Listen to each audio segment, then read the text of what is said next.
Welcome to Magnify Your Message. Inspiration magnified.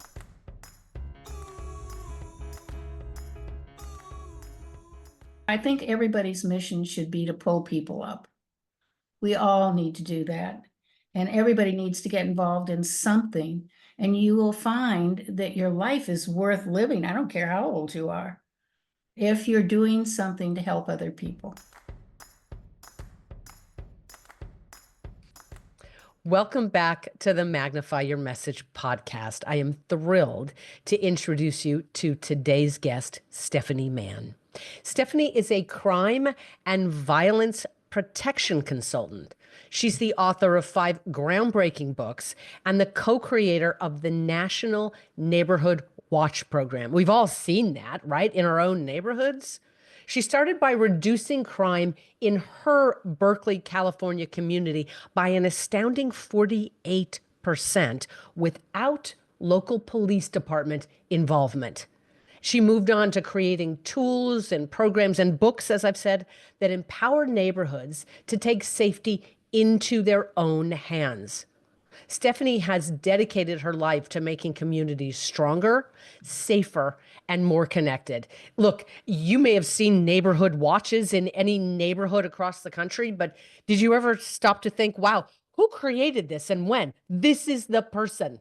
It's really amazing. And her journey is nothing short of extraordinary herself.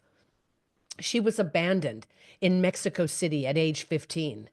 And she found strength through adversity and turned her own experiences into a lifelong mission to empower others. Today, she's here sharing this inspiring story, as well as her strategies for transforming neighborhoods, including her newest commitment and this work, which is to combat child sex trafficking and promote safety education through Safe Kids Now. Join us as Stephanie drops wisdom that every community can use. I'm honored that she's here with us today. Join us. I am so thrilled to introduce you to today's guest, who makes a massive difference in this world, Stephanie Mann. Stephanie, welcome. Thank you so much, Cheryl. I'm just happy to be here and have an opportunity to chat with you. Likewise, I am so thrilled that we get this chance today. Tell our listeners, who are you and what do you do? Okay, I'm Stephanie Mann, and I've been a crime and violence prevention consultant now for 40 years. And I've written 5 books on safety, home, family, neighborhood, and community safety. And I'm a mother, I'm a grandmother, and I'm a great-grandmother. So I've been around a while and I've learned a lot about parenting. So that's why I wrote the books. Amazing. What was the journey that led you to have this passion for keeping people safe? Well, that goes back to my early years. And I grew up in a very dysfunctional household. Well, my father was an alcoholic and they got divorced when I was 10. And then my mother had a live-in boyfriend by the time I was 12. And by the time I was 15, I was taken down to Mexico City and I didn't speak the language. And he was a Washington, D.C. politician, if you can believe that. And they put me in Mexico City College. I was supposed to be a sophomore in high school because I'm 15. And they put me in Mexico City College and said, you don't really need a high school education. Just study Spanish. And I was good at art. I did a lot of illustrating of my own books. So they said, study art. And that's when they took off. And they didn't come back. And I didn't realize it. I thought after 2 weeks, I began to think, okay, they'll be back anytime now. And I was taking a bus back and forth to Mexico City College, where I was studying the art in Spanish. And it was about a month later that I'd been there. And my landlady, I ran out of money. And my landlady said, I had a room in her house, and she said, "You're going to have to leave if you don't pay the rent." And I kept saying, putting her off and saying, "Oh, I'll get the money. My mother will be back anytime." And so she was nice, but I was getting panicky. Well, one day I was coming back on the bus, and in Mexico City, they have little churches on the corner of the blocks, different blocks in different areas. And I remembered, in my dysfunctional family, I remember my grandmother said something to me, and I didn't know her very well because she lived in North Carolina. But she had said, "Stephanie, if you ever have a problem, you can always ask God for help." That's all I remembered. And I went, okay, there's a little church, and this is a Catholic nation. And, she's probably right. So I went in this little church and I sat there for the longest time. I don't remember praying, but I do remember it had a little window that had a yellow pane, and there was a light coming in front of me. But when I left the church, I had a plan. So that was how I got out of Mexico City eventually, using my plan. And what was this plan? Well, this plan was for me to go and see the Dean of Women at Mexico City College. And I told her my plight, and she suggested that I be an interpreter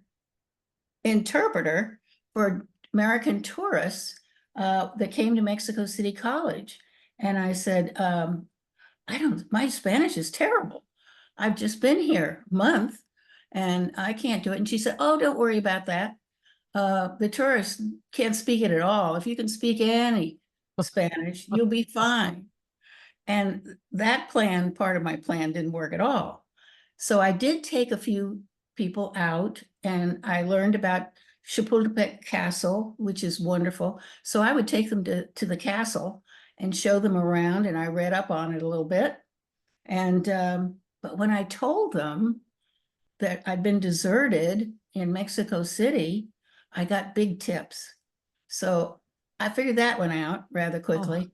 Oh. But to make a long story short, it kind of makes me sad to think about it, but I got terribly sick.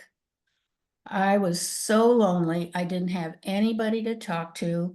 I didn't have any family, friends, any connections, which is horrible. And that is when my life kind of turned around. And that's kind of how I got into the safety factor, which is the original question you asked me. And I thought, how many children do we have that are socially isolated? And I think all of us know that COVID took a huge toll on American children. And of course, our children that are violated at home, abused at home. The schools usually reported that. Now they're stuck at home for a year and a half or so. Well, anyway, you can see the handwriting on the wall. And that was where I was at one time. So I understood the plight. And my biggest concern today is about kids living in poverty because they don't have any neighborhood connections. They don't have any support system. Perhaps they have it in their schools, but it's very limited. And that's how I got into the field, basically. And when I'm going to go back just a little bit for a moment, did you come back to the States? Did you continue living there in Mexico City? I became very sick. I mean, very sick. The landlady went to Mexico City College and she went to the Dean of Women and said, "You got to come and see what's happening here." And so the Dean of Women immediately took one look at me and she said, "This girl could die." And so she got on the phone. I didn't know where my mother was, but the boyfriend was a Washington, D.C. politician, as I said. So he was pretty easy to track down, and that's how she found him. And she showed up finally, And the doctors said, we don't even know what's the matter with her. And I think what was basically killing me was the extreme loneliness, the social isolation. Of course, I was very sick, as but that was the, and we flew back to the States. So that's how I got home. Wow. So you know the pain of Hmm. all of that that kids Oh, face, the desertion, isolation, being lost, having a dysfunctional family, all of that. So, Stephanie, you go through all these experiences. When do you formally start mhm. helping to create safety for people? Was there an inciting incident, a catalyst? Was it all that had happened in your past? Well, yes, there was definitely a place. I was pregnant and I was concerned. You may remember the violence that was happening in Berkeley back in the 70s, early 70s. And I had a wonderful husband, and I had my third pregnancy, and I saw the violence in Berkeley. I went over to Berkeley and I saw the riots. I saw people talking about overthrow the government. I went to some of the rallies and I thought, this is terrible. This is not the America I want to live in. So I came home and spent 3 days in prayer. And I took notes. I said, give me a plan. Give me, what should I do? And Cheryl, I had 3 pages of notes after those 3 days. I put them into a list and I talked to the board. Let's see, it was this. I was up in Contra Costa County and I talked to the Board of Supervisors about this plan, which was getting neighborhoods organized. And they appointed me with the sheriff, and the sheriff and I made a presentation in my community. We started the project, and within 2.5 years, we reduced crime 48% without a police department. And this is the little book. I went to see the governor's wife at that time was Nancy Reagan. And Nancy Reagan uh, got this book financed by the California Youth Authority. So, I was kind of on a roll. And then I was hired by the state of California to spread the word. And these books were sent out, the California Youth Authority sent out 2,000 or 3,000 of these books to police departments all over the country. And it helped launch the National Neighborhood Watch Program. So that gives you a little history. Amazing. So it's going out around the country. And then what role do you start to play in this as it expands? Well, people would call and say, how do you do this? And of course, when I was working in our little city of 17,000, that's a pretty good sized city. But we had no police department there. And so we had a band of 10 volunteers that I worked with, and all of us, knew how to do this. So we all kind of spread out. And I was particularly got so much information and learning from one of the gals that I worked with, and her name was Shirley Henke, and she co-authored Alternative to Fear with me.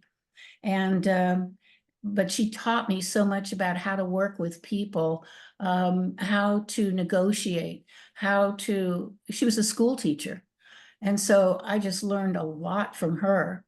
And that's how I started being a coordinator for the county and an ambassador with, anyway, it went on to do things in states and talk, and it sort of mushroomed. There's something that happens often as I'm speaking to world changers like you, somebody who's come up with an idea, a Mhm. new and better, different idea to solve an age-old problem, which is you're altruistic, you can tend to downplay things. I'm gonna ask you to do things differently just for this No. conversation. I want you to talk about some of the huge impact that you've been able to make. Well, I can I can talk about the most recent one. Sure. Uh, Any of it. well, a year ago, I was contacted by the head of the HOA, homeowners associations in the United States, and he invited me for coffee. He was here. I'm in the Las Vegas area, and he was in Las Vegas giving a speech. And he said, "Can we meet?" And I said, "Sure." So I met him, and we had coffee, and I brought a lot of information about neighborhoods. And he was very excited to get all that information. And so he said, "Let's keep in touch." And matter of fact, just last week, I had another call from him, and I've been talking to him this whole year. And the HOA has decided to do and implement their neighborhood program throughout the United States. And they've just brought in REMAX, which are the realtors, which is another 144,000 people. And they're educating them on how to do safe neighborhoods. And as a matter of fact, I put a 10 steps free download on my website, safekidsnow.com, and anybody can go in my website and download a free download on how to make your neighborhood safe. And if you're waiting for police to make you safe, let me give you a quick statistic. The national average is it's 2.1 police officers for every 1,000 citizens. So Wow. if you're waiting for the police to keep you safe, it isn't going to happen. Right. So it's up to you to get out and make your neighborhood connected, get it connected, get to know the kids on the block. There used to be, even in cover wagon times, how do you protect yourself with circling the wagons? So we need to circle the wagons around our neighborhood so that we keep our kids safe, so we keep other people safe. And I can give you a couple of stories how people have done this if you'd like. Yes, I'd love to hear, what does this look like on the court, so to speak, in real life? What are some of the ways that you've got people protecting themselves, their families, their neighborhoods? Yeah, well, I was working with Richmond Police Department, that's Richmond, California.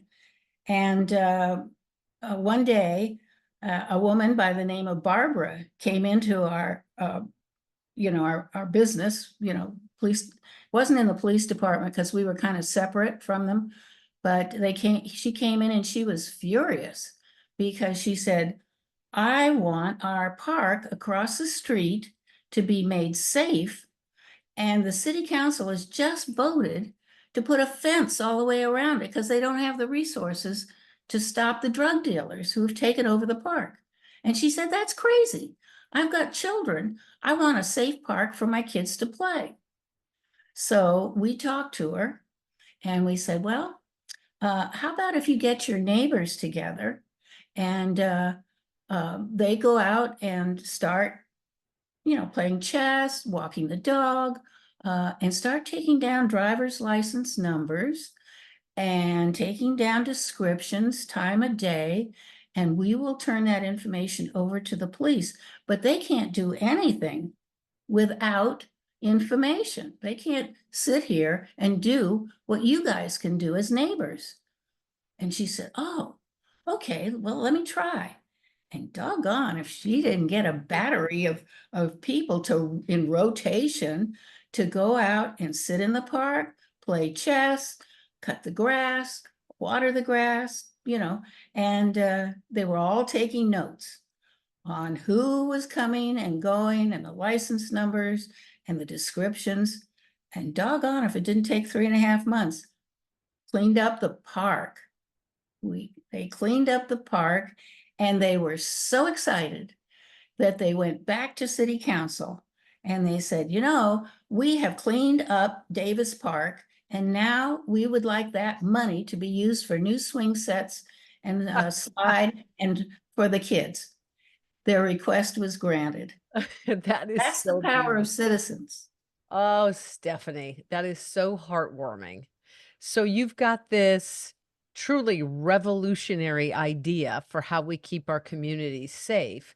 And yes, Nancy Reagan initially was helping to get the books out across the country to different PDs around there. But you recognize that it's going to take more than the police because there's not enough police to keep everything safe. Yeah, and what upset both Shirley and I was they were starting a program called Neighborhood Watch at the time. They're just very, just beginning. We're all just beginning on this kind of thing. And we said Neighborhood Watch is not the right name. It should be, what we named it was Neighborhood Responsibility Program, which has a whole different connotation. We didn't want people just looking out their window like this. We wanted people to engage with each other. I'll give you another story. I got a lot of them. I was in a neighborhood meeting, and they were talking about, because the police were doing neighborhood watch, and I was with a police officer, and everybody said, okay, we know we need security, but we got a problem of two little boys here in the neighborhood that are driving us crazy. One's 9, one's 7, and they're stealing out of garages, they're pulling up flowers, they're smashing mailboxes, and everybody was really upset. And I thought, well, this will be interesting. Well, darned if they didn't come up with their own solution. Now, listen to this. They sat there and they talked about it for a while. And one woman said, "Way, I told her to get those kids under control." And she said she slammed the door in my face. And another one said, "I called the police on those kids. And the police talked to the mother, but nothing changed." And then a couple of other ladies said, "Well, wait a minute. Why don't a couple of us that are a little more tactful," they didn't say it quite that way, but a little, go and talk to her and say, "We're here to help. We're not Yes. here to blame. How can we help? Yeah, what can we do? We know that the kids are going to end up in big trouble if Yes. they don't get a handle on this." Well, she burst into tears. The mother burst into tears, and she said, "My husband has been incarcerated." And she said, "The boys are very upset." And she Yes. said, "I haven't known what to do about it." And they said, "Don't worry about it. We'll take the boys under our wing." Oh my. And the neighbors included those boys in their activities.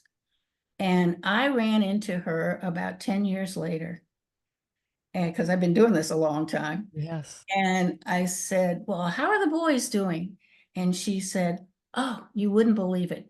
She said, "I've got one in junior college. He's doing great. And the other one is in high school, and he's doing great." But she said, "I couldn't have done it without my neighbors." Yes. Wow. It's a funny phenomenon. I lived with my grandmother when I was a girl. And back in the day, you just leaned on your neighbors. That's what you did. And That's right. who would think that it takes you as this extraordinary grandmother, great grandmother, and mother to turn us around to see that maybe the days when we actually took responsibility for one another Yeah. were in And fact the way to go. what's so upsetting is that we keep throwing money at a problem that it's not solving. Yes.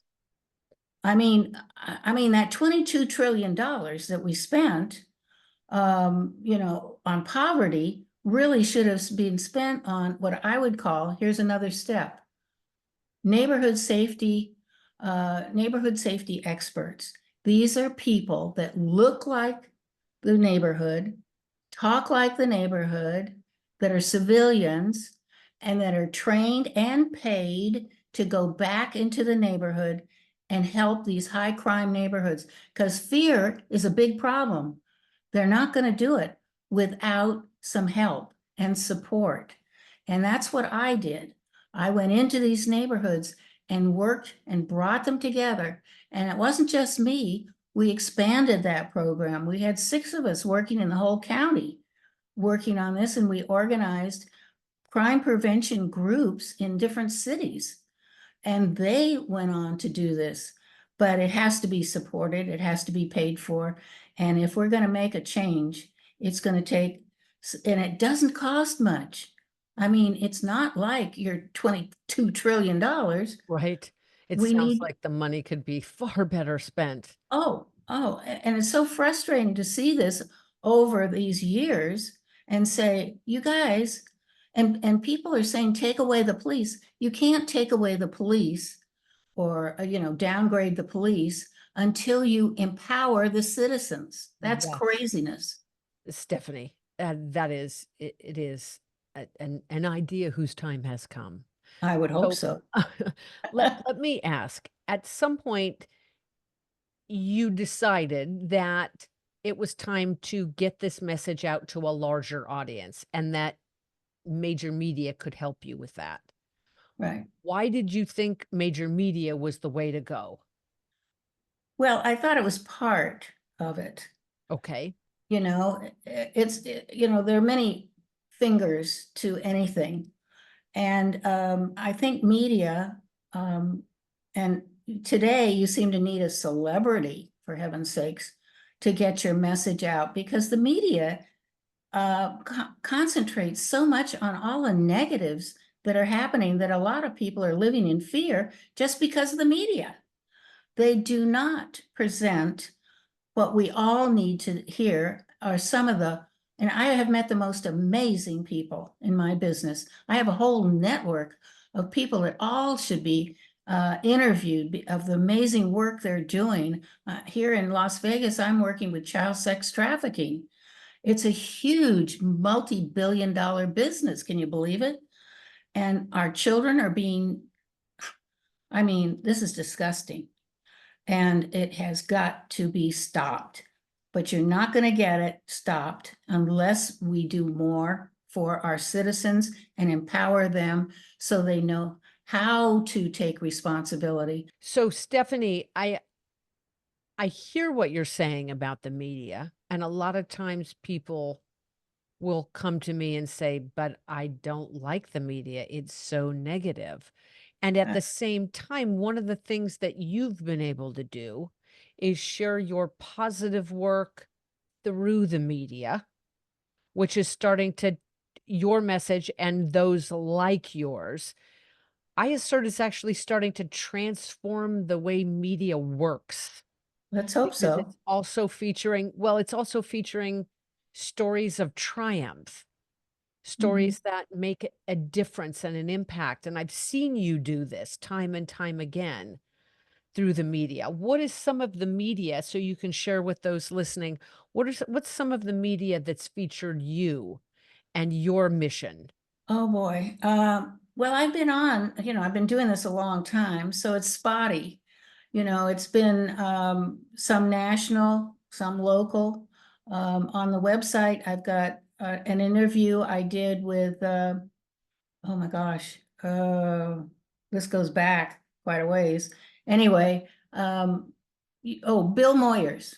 I did an interview with Bill Moyers back in the 90s. And that got a lot of play. And I've done local media here, Channel 3. I've done Fox, CBS. I did an interview, but it's not, it, it's, it's a slow process. Let me just say that. Well, and like you said, it's one finger on the hand. Yes, It is that nothing can solve everything, but it sounds like the work that you're doing, sort of boots on the ground, as it were, with individuals in their neighborhoods, as right. well as the police and the work that you do in DC and all of it it sounds like all of those things together are really starting to Yeah. make an impact. So, Slowly, slowly. The neighborhood safety experts, I haven't had a chance to talk about that, but I think that's critical to alleviate poverty. If we're going to stop poverty, we got to get people connected. We got to get back to community. And if we don't do that, we're lost. We're lost. what would you say to someone out there listening today who wants to solve an enormous problem like you have been at work on for all these decades? And You they better, feel like potentially, what did you say? you better be persistent. So if they feel like the problem may just be too large, what advice would you give them? I would give them make contacts with people and start spreading your message through individuals that are doing similar work. Combine. Uh, I've met, I have people in communities doing my newsletter, different people. I have different people that I contact about. I have Dr. Barbara Williams, for example, in Oakland, California. She's been working on this issue with her churches. And I mean, we got 350,000 churches in this country. Imagine what would happen if each church just adopted the block around the church. They'd not only make the church safer, they'd make the neighborhood safer, and maybe those people would come to church. You don't know. So that Stephanie, is personal contact. it sounds like that personal contact and really creating a team That's right. around yourself of others who are also committed to that mission. It sounds like that is something that could not only help people get there's so many things to do, I would imagine, get done so many of those things, but then it would also alleviate the sense of being alone in this. And I imagine, at least for me myself, as I've tried to take on ending trafficking, and from my own perspective, it just can tend to feel overwhelming if I'm doing it on my own. So that Oh, is, yeah. You have to join a group if yes. you want to get involved, because I'm working with 6 different organizations, and I'm handing out my books, Empowerment Parenting and Magical You, and they're taking advantage of that because I worked with the homeless for about 5 years, and I learned what they never learned as children. And those are the steps 10 steps that I put in my books, because I started support groups for the homeless in Oakland, California. And as a result of that, we had men that got jobs. Uh, I mean, I have no expertise on all this mental stuff that they talk about. All I have was a minister that I worked with. His name was Flamin' Henry, in a low income area. He was amazing. I learned so much from him. And that's the beauty of having new contacts. You learn from other people and you share those messages. And as a result of working with Reverend Flamin' Henry, men got jobs. We gave ourselves 3 months to work with these guys, and most of them had no clue how to turn they even talked about beating their wives up. And we talked to them about why you don't do that and why it hurts you as a person. And we have a lot of people taking drugs. But if you do harm to other people, you basically are doing harm to your own conscience. And that's why we have a lot of people on drugs. That's what I learned from the homeless. Mm. It wasn't that they just decided to be a drug addict. They had a guilty conscience that was Conscience. stuffed down, Yes. and they were trying to escape who they had become. Yes. Stephanie, where can people learn more about the work that you do? Well, safekidsnow.com is our website. You can get the free download. We have lots of articles, I think about 50 so articles on neighborhood safety experts, why kids become violent, all kinds of articles. We also have videos, and I've just started something new.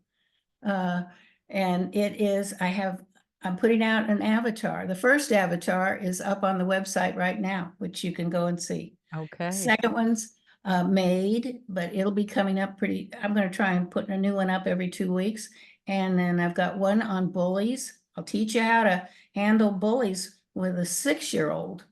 Oh. So, you're I will gonna make sure learn a we've lot. got the link to your site in the liner notes.